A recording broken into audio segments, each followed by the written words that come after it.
आप देख रहे हैं देश लाइव, देश की आवाज। आदाब, नमस्कार, सत श्री अकाल। देश लाइव में आपका स्वागत है। मैं हूं सहल कुरैशी।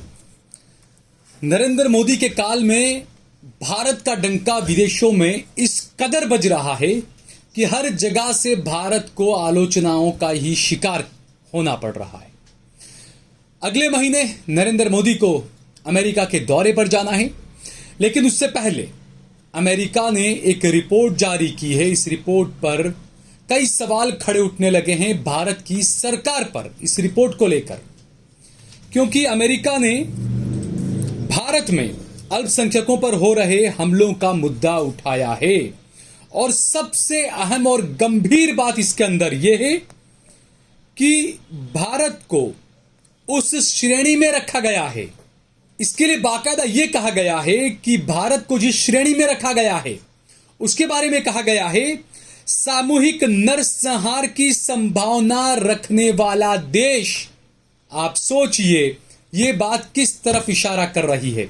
कपिल सिब्बल ने तो बहुत पहले कहा था कि बड़ा नरसंहार या बड़े दंगे की कोशिश की जा रही है।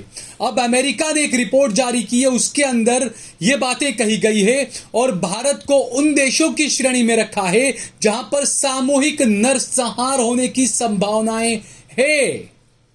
तो यह नाकामी किसकी है?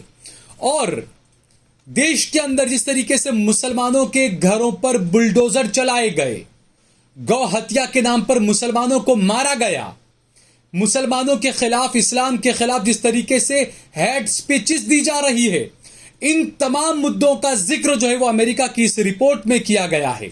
इस खबर को हम आपको विस्तार से बताएंगे, लेकिन उससे पहले अगर आपने हमारा चैनल देश लाइव सब्सक्राइब न किया हो तो हमारे चैनल को जरूर सब्सक्राइब कर लें और सोशल मीडिया के तमाम प्लेटफॉर्म्स पर, फेसबुक पर, ट्विटर पर, इंस्टाग्राम पर आप देश लाइव के पेज को जरूर फॉलो करें। सहल कुरैशी और सहल कुरैशी ऑफिशियल पेज को भी आप जरूर फॉलो करें। हमने हमारा नंबर भी दिया हुआ है और इसके अलावा यूट्यूब पर ज्वाइन बटन दबाकर और फेसबुक पर आप स्टार बटन दबाकर हमारा ज्यादा से ज्यादा सहयोग करें, हमारी आर्थिक सहायता आप जरूर करें। तो हम बात कर रहे हैं अमेरिका की रिपोर्ट की। अमेरिका के विदेश मंत्रालय ने बीते सोमवार को अल्पसंख्यकों के खिलाफ लगातार हो रहे हमलों को लेकर एक रिपोर्ट जारी की है। इस रिपोर्ट में नरसंहार की बात कही गई है, अल्पसंख्यकों पर हमलों की बात कही गई है और नरसंहार की संभावना वाले देश में भारत का जिक्र किया गया है। वॉशिंगटन में अमेरिकी विदेश मंत्री एंटनी ब्लिंकन ने एक कार्यक्रम में विदेश विभाग द्वारा संकलित 2022 अंतर्राष्ट्रीय धार्मिक स्वतंत्रता रिपोर्ट जारी की। हालांकि ब्लिंकन ने आधिकारिक भाषण में भारत का जिक्र नहीं किया, लेकिन पत्रकारों से बातचीत में भारत के अल्पसंख्यकों की स्थिति और असामान्य तौर पर कठोर और विस्तृत टिप्पणियां की है भारत के खिलाफ।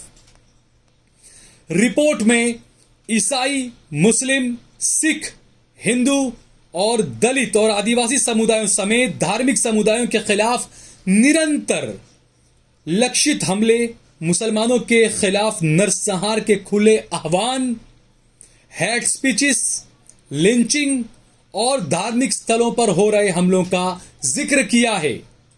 रिपोर्ट में कर्नाटक के शैक्षणिक संस्थानों में हिजाब पहनने पर प्रतिबंध का भी जिक्र किया गया है। विदेश विभाग के एक अधिकारी ने कहा कि मानव अधिकार समूहों समेत अंतर्राष्ट्रीय समुदाय ने भारत पर विशेष ध्यान रखा है। अभी अमेरिका फ्रांस पर बुर्के पर पाबंदी लगाते वक्त पता नहीं क्यों खामोश था, क्यों फ्रांस से सवाल नहीं किया। अमेरिका ने यह भी सवाल उठना लाजमी है। बहरहाल ये तमाम चीजें हैं जो सवाल उठ रहे हैं और ये जो लोग कहते हैं कि विदेशों में भारत का डंका बज रहा है, तो ये कैसा डंका बज रहा है आप इस बात से समझ सकते हैं कि आखिरकार विदेशों में भारत का डंका किस तरीके से बज रहा है, कौन बजा रहा है। और इस रिपोर्ट के जरिए सीधे तौर पर भारत सरकार पर बड़ा हमला किया है अमेरिका ने और भारत सरकार को नसीहत भी दे डाली है। US religious freedom report India, America ने एक बार फिर से आर्थिक स्वतंत्रता को लेकर भारत पर निशाना साधा है। अमेरिका ने कहा है कि भारत में सरकारें खुलेआम धार्मिक समुदाय के सदस्यों को निशाना बनाती है। अमेरिका के विदेश मंत्रालय ने अंतर्राष्ट्रीय धार्मिक स्वतंत्रता रिपोर्ट जारी की है। पीएम मोदी की यात्रा से पहले यह रिपोर्ट तनाव को बढ़ा सकती है। जो मोटा भाई छोटा भाई के रिश्तेदार वहां रहते हैं गुजराती, वो क्या कहेंगे इस रिपोर्ट पर, यह भी सवाल उठना लाजमी है। और नरेंद्र मोदी के अमेरिका दौरे से 1 महीने पहले इस रिपोर्ट को आप किस तरीके से देखेंगे? आप इस रिपोर्ट को कैसे नापेंगे? आप कैसे मान लेंगे कि भारत का डंका बज रहा है विदेशों में? जो यहां पर गोदी मीडिया जिन खबरों को दबा दिया करता है, उन खबरों को अमेरिका ने अपनी रिपोर्ट में शामिल किया है। कर्नाटक में स्कूलों में, कॉलेजेस में हिजाब बैन का मामला हो, मुसलमानों के घरों पर बुलडोजर चलाने का मामला हो, खुलेआम मुसलमानों का नरसंहार करने का मामला हो, ये तमाम मुद्दे गोदी मीडिया से गायब रहे। भारत सरकार इस पर कोई काम नहीं कर रही है। यहां तक कि भारत की सुप्रीम कोर्ट को यह कहना पड़ा कि हेड स्पीचेस के खिलाफ जो सरकारें काम नहीं कर रही है, जो हेड स्पीचेस देने वाले नेताओं के खिलाफ कार्रवाई नहीं कर रही है, वो सरकारें हिंजड़ी है, वो सरकारें नपुंसक है, ये सुप्रीम कोर्ट ने कहा। उसके बावजूद मोटा भाई छोटा भाई के गृह राज्य में एक काजल नाम की आ जाती है कोई, एक बार फिर से उन्होंने नफरती भाषण दे दिए, लेकिन उनके खिलाफ कोई कार्रवाई नहीं होती। वो कानून को ललकारती हुई स्टेज पर खड़ी होकर कहती हैं कि मेरे खिलाफ जितने केस करने हो कर लें, मैं तो भगवा पहनकर आ चुकी हूं, मैंने तो चंदन लगा लिया है माथे पर। अगर यही बात कोई मुसलमान ये कह दे कि जो करना है कर लो, जो उखाड़ना है उखाड़ लो, हम तो कफन पहनकर आ गए हैं, तो उनको उठाकर कब से यूएपीए में घुसेड़ रही है पुलिस। लेकिन काजल हिंदुस्तानी का ये पुलिस कुछ नहीं करेगी। पहले भी हेड स्पीच के एक मामले में गिरफ्तारी उसकी हुई और फौरन उसको जमानत हो गई। तो ये जो तमाम चीजें हैं, अमेरिका की रिपोर्ट्स का आना, गोदी मीडिया का खामोश रहना, क्या कोई गोदी मीडिया का पत्रकार ऐसा है जो अमेरिका की इस रिपोर्ट पर जाकर विदेश मंत्री से या नरेंद्र मोदी से सवाल करे और कहे कि आप कहते हैं कि भारत का डंका बज रहा है विदेशों में, तो आप बताइए अमेरिका की रिपोर्ट पर आप क्या कहेंगे? अमेरिका ने तमाम चीजें क्यों कही अपनी रिपोर्ट के अंदर? है कोई माइकलाल पत्रकार जो सवाल कर सके बीजेपी के नेताओं से, मोदी सरकार के मंत्रियों से और खुद प्रधानमंत्री नरेंद्र मोदी से? क्योंकि प्रेस कॉन्फ्रेंस तो करते नहीं है, और जो जिन पत्रकारों को वो इंटरव्यू देते हैं, तो वो हमने देखा आम छील कर खाएं या चूस कर खाएं। आप 8-8 घंटे काम कैसे कर लेते हैं, कैसे मीठे मीठे तमाम सवाल। तो कोई पत्रकार ऐसा हो जिसे नरेंद्र मोदी जी आप इंटरव्यू दीजिए आप, तो आपको कम से कम सीखने मिलेगा। जिस राहुल गांधी को आपने पप्पू पप्पू पप्पू पप्पू कहा हमेशा, वो राहुल गांधी इन्हीं मीडिया वालों को इंटरव्यू दे देकर आप सबको पप्पू साबित कर दिया उसने। इन्हीं मीडिया वालों की वजह से, इन्हीं मीडिया वालों का सामना करके वही पप्पू जिसे आपने कहा वो आज गढ़ा कर एक बड़ा नेता बनकर उभर गया। तो मोदी जी, आपको अपनी ब्यूरोक्रेसी पर अब नहीं ज्यादा निर्भर नहीं करना चाहिए, आपको अपने खुद से कुछ सीखना चाहिए, मीडिया के सवालों के जवाब देने चाहिए।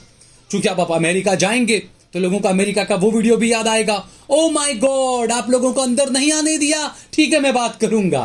वो तमाम गोदी मीडिया के पत्रकार वहां पर खड़े हुए थे जिनको अंदर जाने की इजाजत नहीं मिली थी।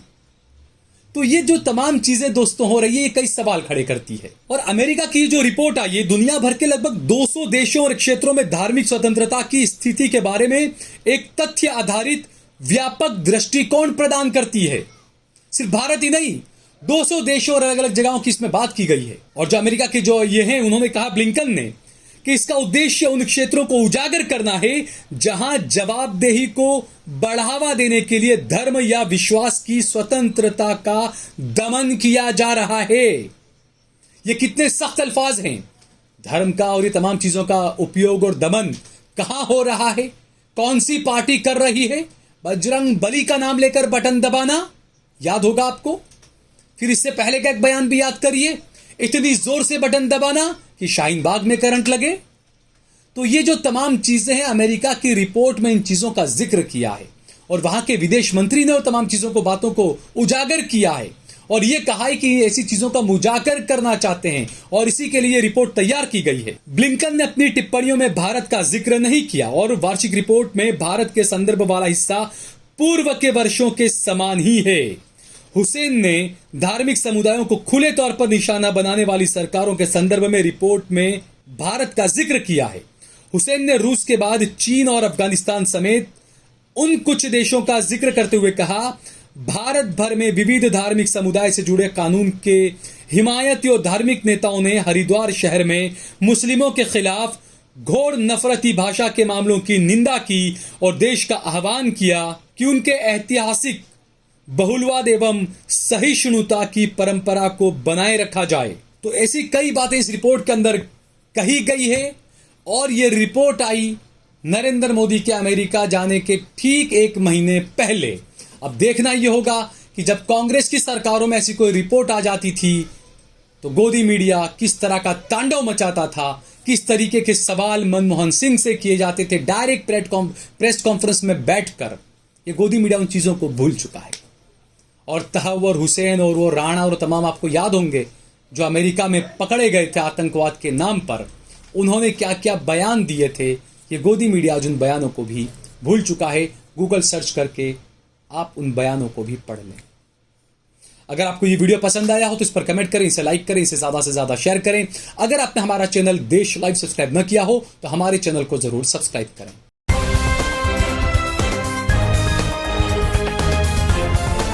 देश और दुनिया की तमाम छोटी और बड़ी खबरों के लिए हमारे चैनल को सब्सक्राइब करना न भूलें और बेल का बटन जरूर दबाएं।